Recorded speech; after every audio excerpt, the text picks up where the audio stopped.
Well, welcome back everyone. Today I want to do a little experiment with propane bottles.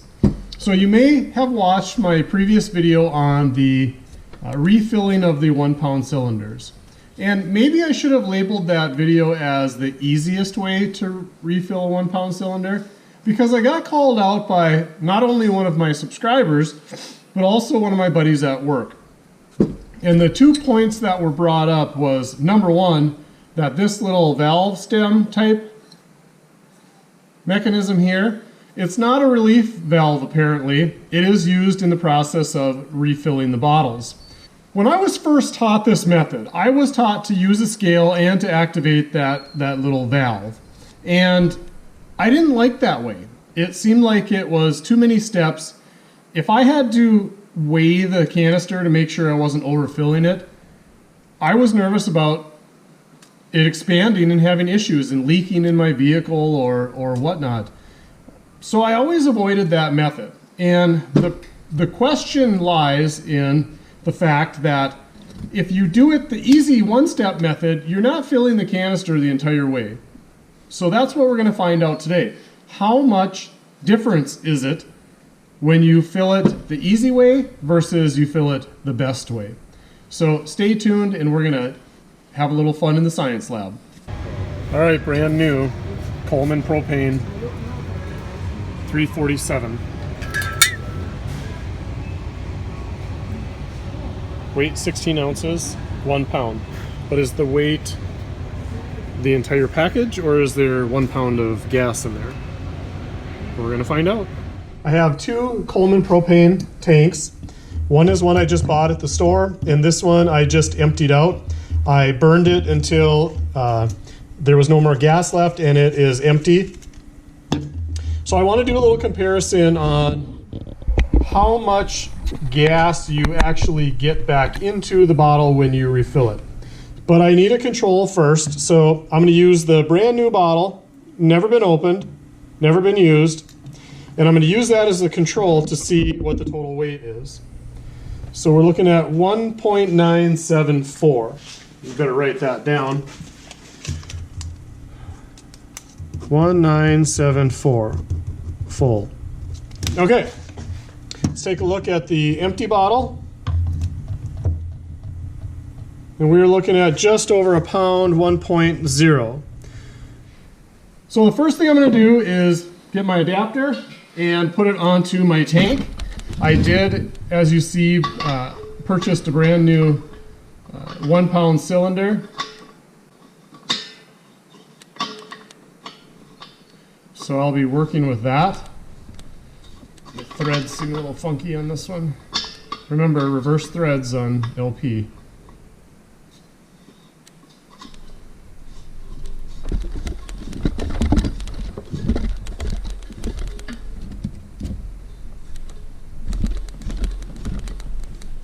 So I've already weighed the cylinders, both the brand new one from the store and the one that is completely empty.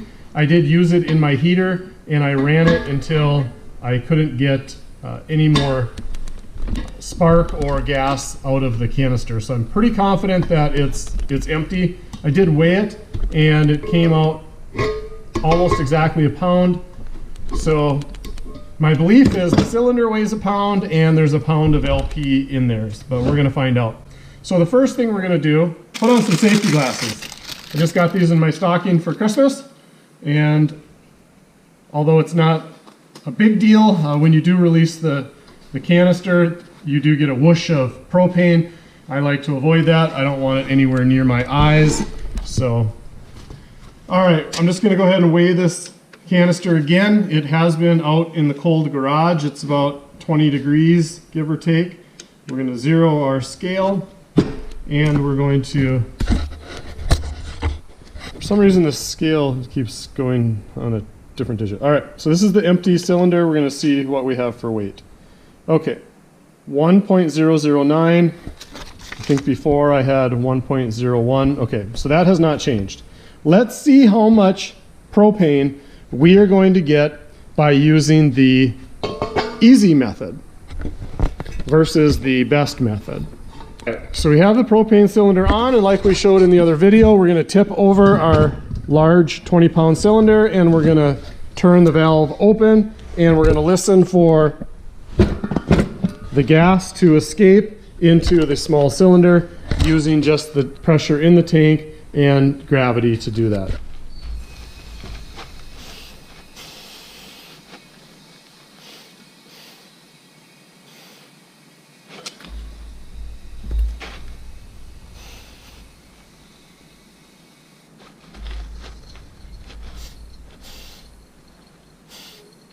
Yeah, I'm getting a little leak out of my tank valve actually if I open it all the way. Not good. That's not good.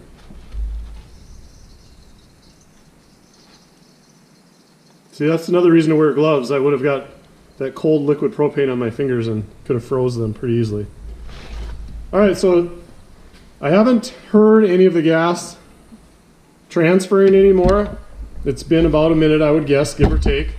Nothing super scientific. Oh, there might be a little bit transferring still, so we're going to give it just another second here. Okay. I don't hear any more transfer, and that's probably about what I normally would do for time.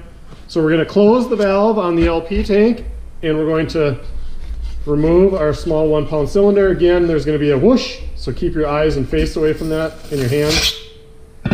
All right. So there is our 1-pound cylinder that we filled the easy way. Let's put this on the scale and see where we are at.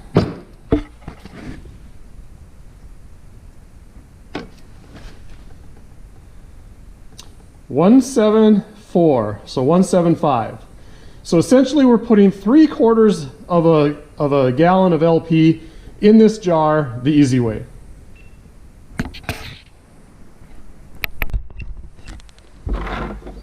So the object is to take like a forceps or something and pull that valve up. You can hear a little bit of gas escaping out of there. Okay, and then we're just going to put this back on the large tank and see if we can fill this even further.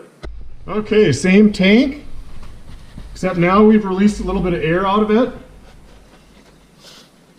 And we're going to see if we can get this small cylinder even fuller. I don't really hear any extra gas moving.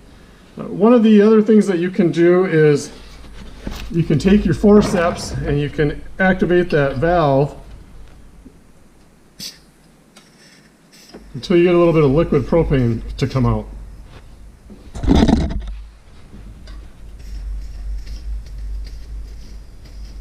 You can hear there's some air escaping.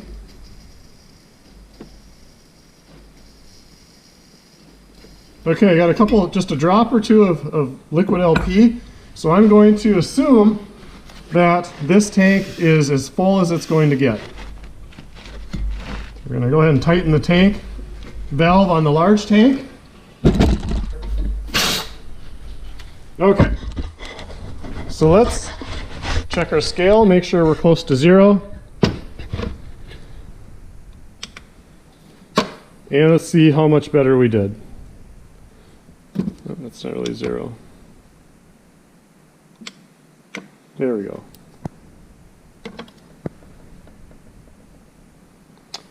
.89, almost 1.9. When we looked at the brand new cylinder, we were 1.97. So we have filled this almost to the same as what you would buy in the store.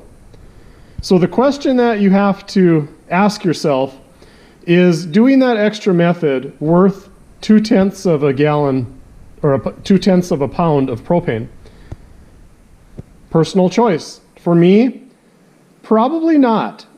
If I was going to do an extended weekend trip where I thought I was going to go through a lot of 1-pound cylinders, I'd maybe be more tempted to maybe take the extra time to do the second step method. However, for the most part, I just want a quick, easy, fill the bottles and go. I probably won't even use a full bottle, maybe 2 bottles over the weekend. For me, it's not that important. I have the van, I have storage for, a couple extra bottles. Having one more bottle with isn't going to be a big factor for me. If you were hiking in or kayaking in where space was an issue, it very well may be. So that's the experiment for today. You can either do it the easy method and fill your bottles 3/4 full, or you can do it the second step method and fill your bottles 9/10 full. Personal choice. It's up to you, but I thought it was fair to give you both options, especially since there were some questions from subscribers.